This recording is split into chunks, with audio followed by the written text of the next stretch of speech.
Every first day of each month is the OQJF day. I don't know if you know the OQJF movement. These are the initials of the phrase, "What would Jesus do?" in Portuguese. This OQJF movement has one aim. It aims to lead people to ask themselves, what would Jesus do in my place? What would Jesus do in this situation? And through this question, a sincere search for the answer, that they may find the best way to act and react, as if Jesus was in their place. What would Jesus do? It's every first day of each month because He must be first in our lives. This must be our first thought, to put Him first. Now, how to know? One question that this question generates is, how will I know what Jesus would do in my place? How will I know what Jesus would do about my child, my marriage, my financial life? How will I know the answer to this? Do you know when you know a person so well, maybe someone who has already passed, but from living with them for so long, maybe they passed or they are far from you, haven't seen them in a long time, and you are faced with a situation, you are with friends and family members who also know the person, and you remember the person at the time. Due to what happened, your memory is activated and you remember the person, and you say, if so-and-so were here, they would say this and that. If so-and-so were here, they would do this and that. Certainly, you've been through this. What made you remember the so-and-so? To know exactly what they would say or do if they were there. Your intimacy with them. How well you knew them, for how long you've lived with them, you could predict what they would say or do if they were in that situation. It's no different with the Lord Jesus. For you to know what Jesus would do in your place, you need to have knowledge about Him, to be intimate with Him. How do I do this? How can I be intimate with Jesus? To know Jesus well. A great start is to read His words. You to become familiar with the thoughts of the Lord Jesus. The thoughts, the words of Jesus are His thoughts. So when you read the Gospels, there are 4 Gospels,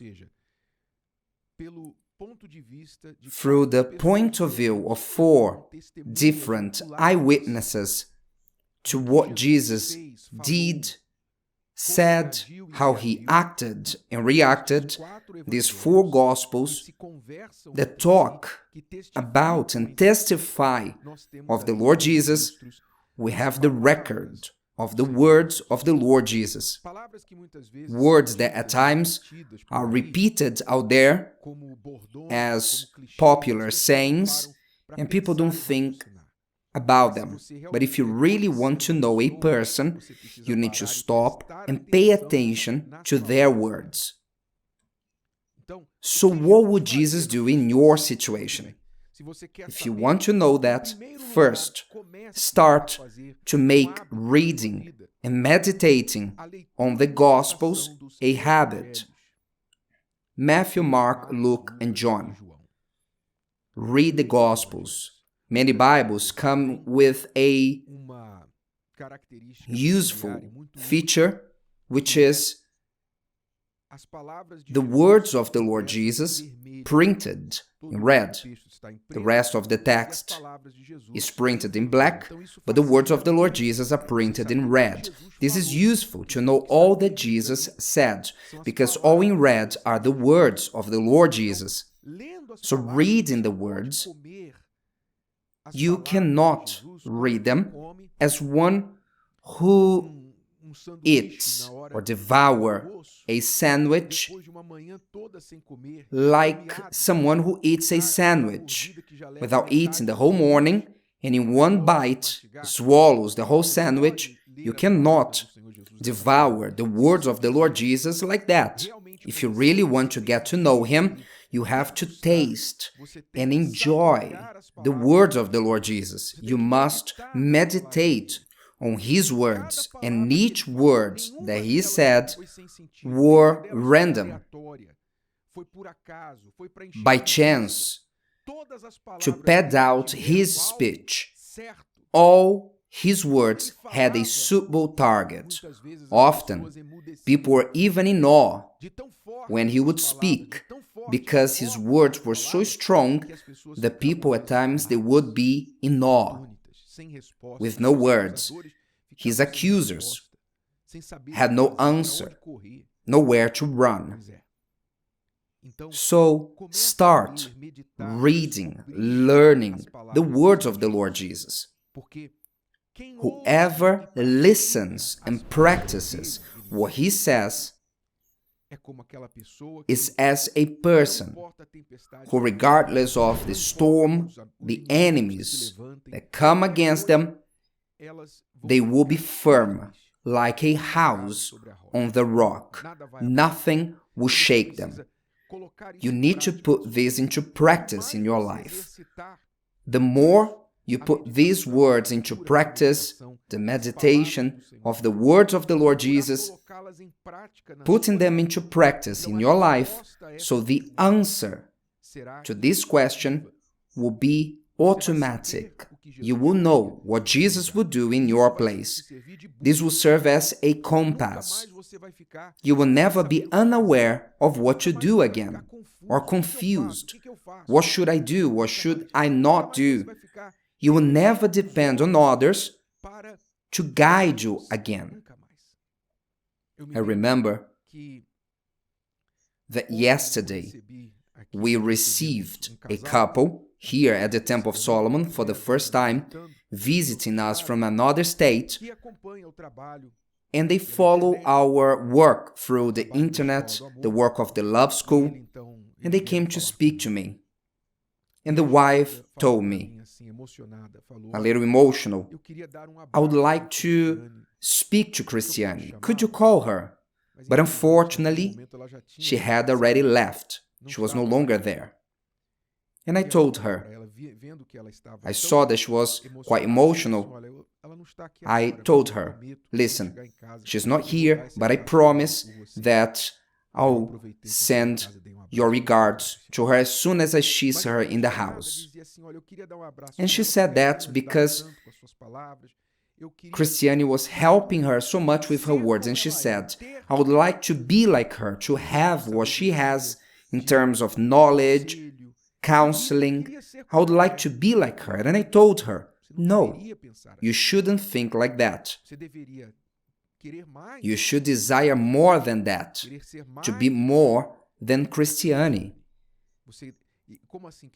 What do I mean with being more than Christiane? Is to desire to have the spirit that she has. If you have the spirit that Christiane has, the spirit that is in her, then you will be like her or better than her. And you will be your own version, without having to compare yourself with her, because just like her, I saw that there was no bad intention behind, but she was just being genuinely innocent. Just like her, as many, instead of asking, what would Jesus do, They ask, what would Christianity do? What would the pastor do? What so-and-so would do? No, don't worry about people. You have the best example in the world. If you are going to imitate someone, follow the perfect one, because all the others are imperfect. All humans are imperfect. If you're going to follow someone, follow the perfect one. So look at him. Aim to have his spirit, because he will teach you and mold you. And you will never again have doubts about what to do. Whether reading his words, meditating on the Gospels, or not finding in the Gospels exactly what you need to do in that situation, but you asking him what you need to do because his spirit is available to whoever wants to be guided by him. You pray, you ask, and he gives you a direction. Be certain that the Spirit of the Lord Jesus will never leave you without an answer. So, from today on, you should not only on the first day of every month, but daily, ask yourself, what would Jesus do in my place? Is the question that will bring you all the answers. If today's video helped you and you know someone that could benefit from it, share it with them, and if you haven't subscribed to the channel, you may do so now. See you later.